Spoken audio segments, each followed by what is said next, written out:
Still got a couple of seconds here before we get going. It's a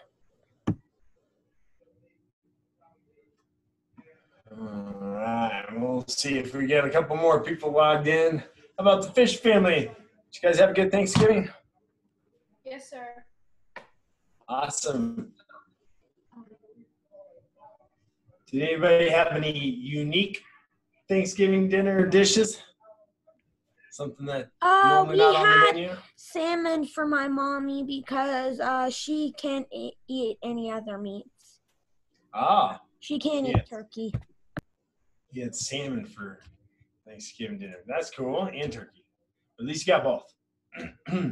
Okay, so we're gonna go ahead and get started. It looks like we've got a couple more. Mr. Busman's logging in. Okay, so last week we talked about the law of timing and how good leadership timing requires many things. Number one, understanding of the situation, maturity, confidence, decisiveness, experience, intuition, and preparation. Those are the main things we covered last week as we recap. And then we also talked about some situations that came up that were bad examples of the leadership law of timing, in that the Hurricane Katrina and the timing of the response and taking care of everybody was just terrible, and it caused a lot of deaths. And so, the law of timing plays out in a big way. So I gave you guys a homework assignment. I said I want you to do a couple. One, I wanted you to, what happens if you have the right idea, but you try to implement it at the wrong time? Have you ever experienced this before? And I asked you guys to write that down. So what happens if you know it's time to do something, but you choose the wrong thing to do? Has anybody ever experienced that?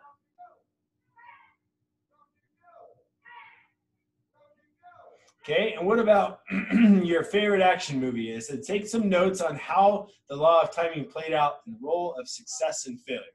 Okay, because that shows how the actor goes through things, but the law of timing plays really big into them succeeding and doing whatever they're doing in the movie. Okay, so those were the questions to think about. And this week, we're going to talk about the law of explosive growth. So to add growth, you have to lead followers to multiply. And so, Sir, yes. your screen isn't sharing. Okay, thanks, buddy. Make sure it's sharing again. Let's try that.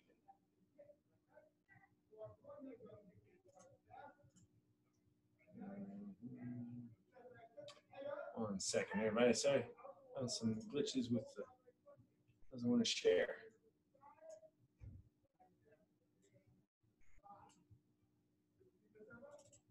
There we go. There it goes. Okay. Okay, so in this section, in this chapter, John Maxwell sets out on a task to develop leaders. Anybody know how many leaders from the book? Who can tell me how many leaders did he set a goal to lead, to make? He set a goal to lead 1 million leaders. Okay, and that's a lot of people, right? 1 million people. So he set this goal that he wanted to influence and create essentially 1 million leaders. That's a pretty big accomplishment and task if you can do it, right? So he started this organization called Equip, and he started the daunting task of developing this 1 million leaders. So this task seemed impossible. So at first they started assembling a team of leaders. But how did he do it? Did he personally go out and influence 1 million people one-on-one? No, that would be too hard of a task, okay? Even if he did a big auditorium and everything, he's not going to have enough time and development and be able to develop these leaders. So he set out on this mission to first create a team of organizations, would identify areas where seminars could be held, and then where he could recruit all these other leaders and develop them. So he developed 40,000 leaders, all right? Now, when he developed those 40,000 leaders, he put them on a task to go out and develop and work with just 25. So each person in that 40,000 had to go out and recruit basically 25 people that they would mentor and help develop their leadership. Okay, and if you do the math on that, 40,000 times 25, that's 1 million people. So they were able to accomplish that in a shorter time because they focused on the 40,000 people and said, you guys go develop just 25. Okay, so 40,000 is still a pretty big number, but they reached their goal within 1 year by making 1 million leaders. Okay, so that's pretty impressive. And that's where he got him a lot of his experience in developing this book. So the key to explosive growth is simply leadership. So what do I mean by explosive growth? Who can tell me? What is explosive growth? How about what growth means?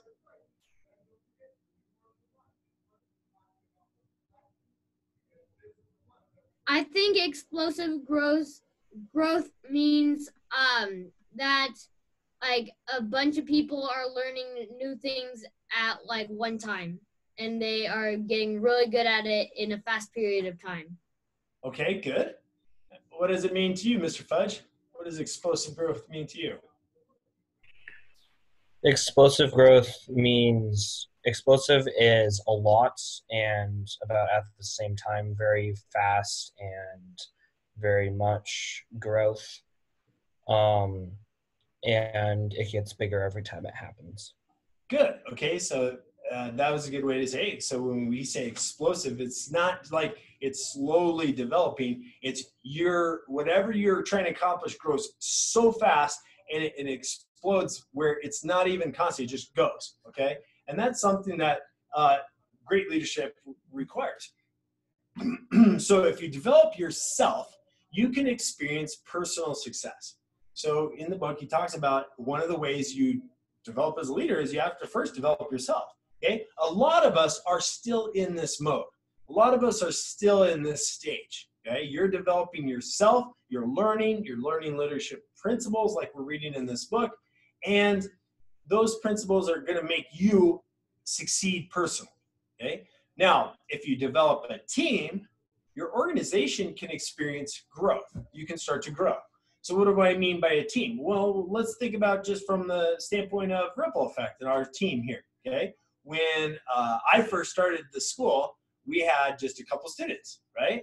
And we didn't have any instructors. And so I had to develop and assemble a team. But first, I had to grow people to become leaders, okay? So that was that first step. The second step is we said, well, we need to create a team. We need to start having instructors like Mr. Hunter, Mr. Robinson, and some of our early instructors. Okay, and that helped us experience that growth. But if I relied on me teaching every single student all the time, would we be able to grow really fast? No. Okay, so my focus was really on developing instructors. So I put a lot of time in training instructors during the day and all this time to develop, because then they could go into the schools and they could teach and lead them. Okay. Now, if you develop true leaders, your organization can achieve explosive growth. Okay, so real leaders lead leaders. But how? What do we mean by that? So you first have to develop those other two skills that we talked about, but then you got to really learn how to lead leaders. All right? And so the first step in leading leaders is to become a better leader yourself. As long as you're always growing and one step ahead of the people that you're leading, well, then you're leading them. You're leading them as leaders, okay? Because you're making them grow as leaders and you're just one step ahead of them, all right? And so as you can see in this picture, I think it's a great illustration because we have a lot of staff. We have almost as many staff members and instructors as we have students there. And they're all leading, okay? Now, in a lot of these events, I don't really lead anymore. I've developed leadership to the point where they lead, all right? And this is something that I'm really proud of to say that I've learned from Grandmaster Oliver.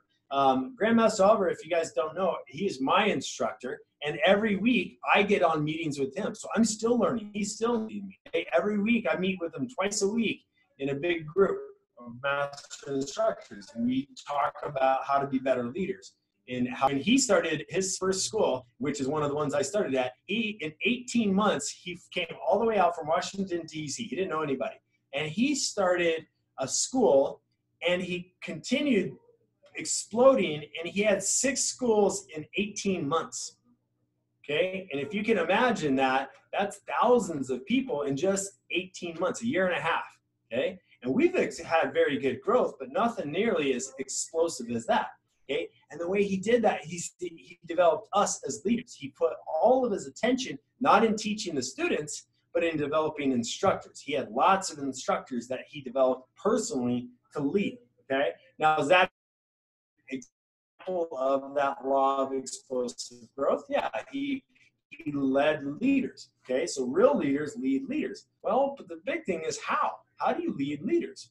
Okay, well, first we said you got to do those things. So you got to learn how to be a leader. So consider some of the differences between leaders who attract followers and leaders who develop leaders. So the first thing is that leaders who attract followers, they need to be needed.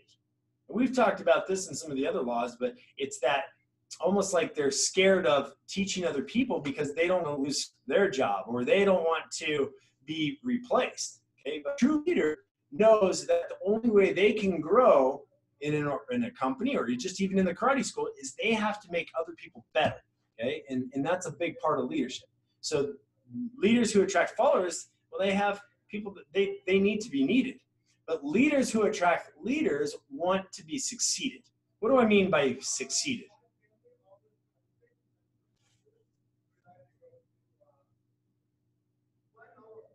What do I mean by succeeded there? I'll pick on Elizabeth. What do I mean by if I'm a leader and I attract leaders, I want to be succeeded? What does that mean? You want to develop other leaders? I'm sorry, I can't hear you. Develop other leaders? One more time. You want to develop other leaders? Okay, good. So I want to develop other leaders, but when I say succeeded is that I want to be almost like replaced. Okay, I want people to come up underneath me and that can do what I do. Okay, and that's a true part of leadership. Okay, so they want to be they want to be replaced. Okay? They want to be have somebody else be able to do their job. All right, and that's true leadership. Okay, so leaders who attract followers develop the bottom 20%. This is a principle that we've already talked about, but what do I mean by develop the bottom 20%? They focus on the people that really need it. Okay, the people that might be the weakest or might not know what's going on, and so they put a lot of attention thinking that there is going to make the whole thing grow. But the reality is that leaders who attract leaders, they develop the top 80%, the people that are already on the top, not at the bottom, the people that have the basic principles of leadership. That's what they're developing. Okay, leaders who attract followers focus on weakness. Okay, so they focus on things that aren't going right, things that person should be doing better, rather than leaders who attract focus. So always focusing on some of these strengths. So leaders who attract followers treat everybody the same. They say everybody is the same, it's equal. Okay, there's a problem with that. What's the problem with treating people out, or when I say treating everybody the same, it's that everybody's different, right? Everybody has different needs. Everybody grows differently. Everybody learns differently. Everybody has different strengths. Everybody has different weaknesses. Treat everybody the same, I'm just going to have a bunch of followers. Okay, but if leaders who attract leaders treat individuals differently, they look at somebody and they say, "You're different.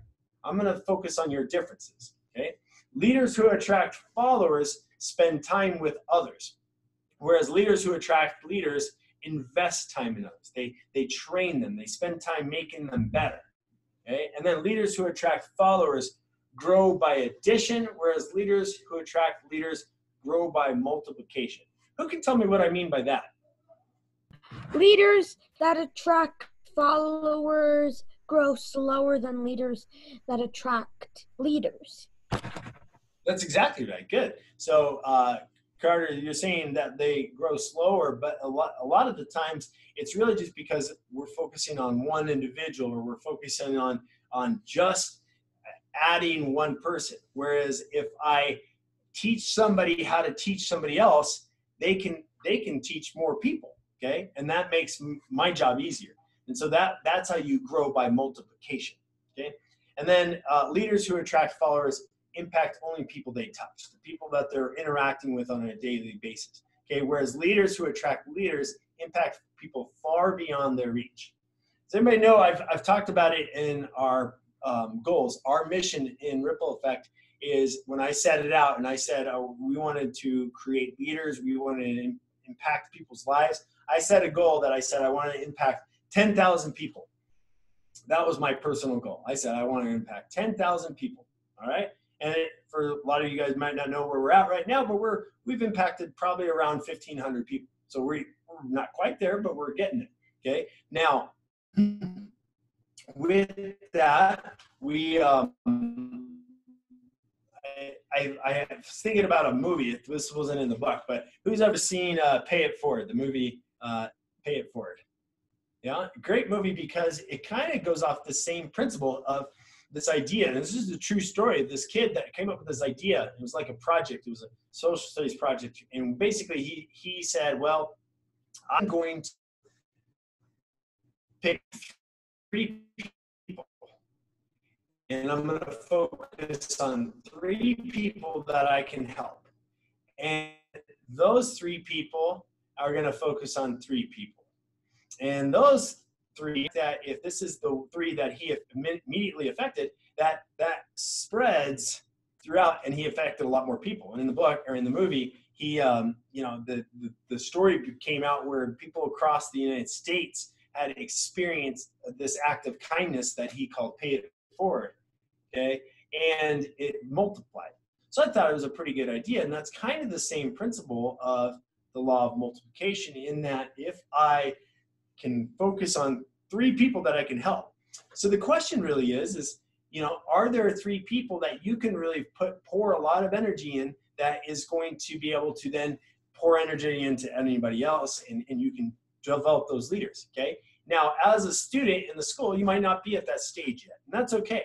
But I want you all thinking about it. Like, when you grow as a leader, you're going to be able to affect somebody so that they can do that and pay it forward, okay?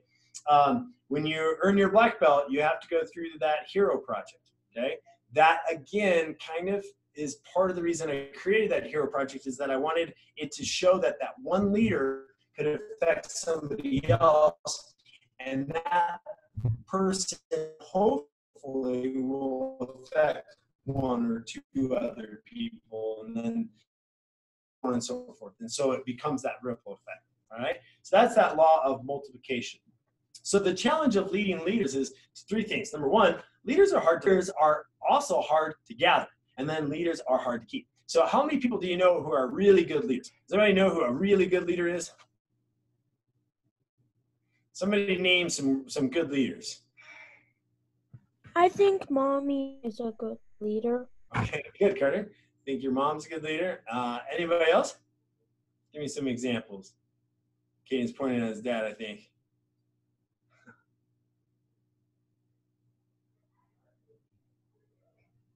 Who are some good leaders out there?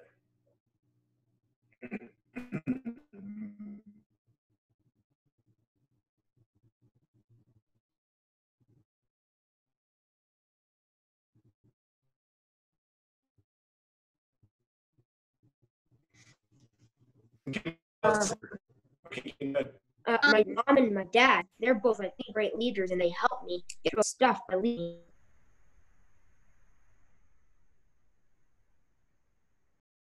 That we define in a good leader. Well, there's 21 laws of leadership. So if they demonstrate some of these laws, they might be considered a good leader to you. Okay. Now, everybody might think of leaders differently. Okay. They have influence. They make things happen. They see things and opportunities, and they seize them. And they can attract, enlist, and rally people to perform and be excellent. Okay, they aren't just, and that's really what makes it kind of hard to find leaders. Leaders are hard to find. Okay, most people are followers. Some people are producers, And so when we said we wanted to create a leadership program, all the things and tasks that we do here as part of your black belt requirement are almost forcing you to become a good leader. Okay, they're challenging you, and they're challenging in different ways where you're going to have to get up in front of people and you're going to have to do these things. So that's what's making you a good leader. Like they're saying, leaders are hard to find. Okay, companies spend a lot of money trying to employ good leaders and find them. Okay, so he says in the book, he says, leaders are like eagles. They don't flock. It's pretty easy to find a flock of ducks, especially right now, right? You can go look around, you can see a big flock of ducks. But it's hard to find an eagle because they go out by themselves, they soar. Okay, and so that's one of the examples he uses in the book. They're normally entrepreneurial. That means they like to start business, they like to do their own thing and go their own way. So leaders they're hard to get to go do your way. Okay, most organizations want stability. Leaders want excitement. So if you have an organization where it's very stable, you're not growing, everything else, most leaders don't want to be a part of that. They like excitement. They like explosive growth. Okay, that's one of the things that they're attracted to. Okay, so that's something. If you're thinking, if you lead a team or if you're in management, or that's creating that explosive growth is going to attract leaders, right? So what you are doing has to be more compelling than what they are already doing. That's going to make them excited about joining your team. Most organizations want stability, like I was saying, and leaders want excitement. So most organizations also want structure, whereas leaders want flexibility. Okay, so as we get done with our program here, so anybody have any questions or comments about explosive growth? So here's some questions for you. Number one, how do you feel about being succeeded? If somebody was to take your place in whatever leadership role you might have, how would you feel about that? Would it make you feel like you're getting kicked out, or would it make you feel like you did your job? Because if it makes you feel like you're getting kicked out, then that means you might not have developed that sense of leadership and explosive growth. Okay, what were you gonna say, Carter? I was gonna say kicked out. Kicked out. Okay. All right. Now, everybody, I want you to take note of this. I want you to think about where you are in your stage of leadership process. Okay, and this could be in your work environment. It could be maybe you help out and you teach in karate class. Maybe you swap karate classes. Okay, so are you in stage one where you're developing yourself? You're developing yourself in your leadership team, your leadership ability? Or are you number two? Are you developing a small team? You might have 3 or 4 people that you're in charge of, or that you have developed and you say, I'm going to teach you. Okay, or are you developing leaders? So how can you improve and do better in your current stage to move up to that next level? So if you're in developing yourself, what's something that you can do better in developing? Every one of these chapters, I wanted you to rate yourself, okay? And we have one last week, because next week is our 21st law, and then the last one, we're going to do an inventory. And so next week, I'm going to give everybody a homework assignment. It's going to be important. So the last chapter is really going to be big, because I'm going to have you recap. I'm going to have you go through and say, here's how I rate myself in the 21 laws. And what that's going to do is it's going to help you focus on which ones you need to improve on, okay? And then you can use the book, or you can use the resources in classes to help develop those areas in your leadership. So how can you improve, and how can you get better in that stage? Okay, so that's everybody's homework as we wrap up here. Anybody have anything they want to share? No? Okay, so like I said, we're on number 21 next week. We're going to finish off the book. And I want everybody to write this down. I'm going to email it. I'm going to put it on the Daily Matt Chat and Focus. This is going to be a new book, and I think it's going to be a little easier for kids to follow, especially. Okay, so the next one we're going to be reading is called Burnout, Burnout, Burnout. And I'll put up the information, including the author, and where you can get it. But if you go to Amazon, look at Burnout, Burnout,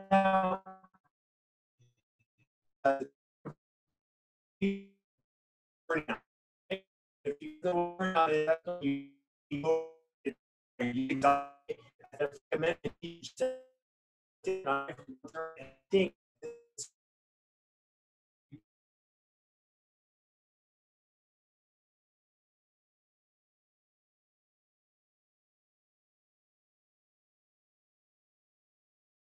might have all of a sudden been burnt out. Maybe it was school, maybe it was home, maybe it was having to juggle the online risk, the chance of giving up and saying, "Oh, this is too hard, and I'm not going to succeed in my goals, and I'm going to give up on my goals." Okay, so there's a lot of things in this book that are going to help us from, number one, not only keeping from getting burnt out, but also thrive in very stressful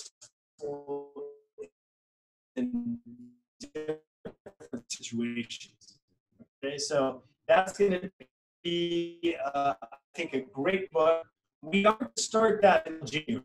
Okay, so I'm going to give everybody we've got next week, January, to the new year to talk about it. So, like I said, I'll be sending out the information on how you can get the book, and if you want to get ahead and start reading before the end of the year, you guys can look that up. Okay, so everybody have a great evening. Thanks for joining us in the Mat Chat. We'll see everybody next week. Remember, next week's our last one, so see everybody, and then we have our recap week, which we're going to go through. Bye, Bye, sir. Carter.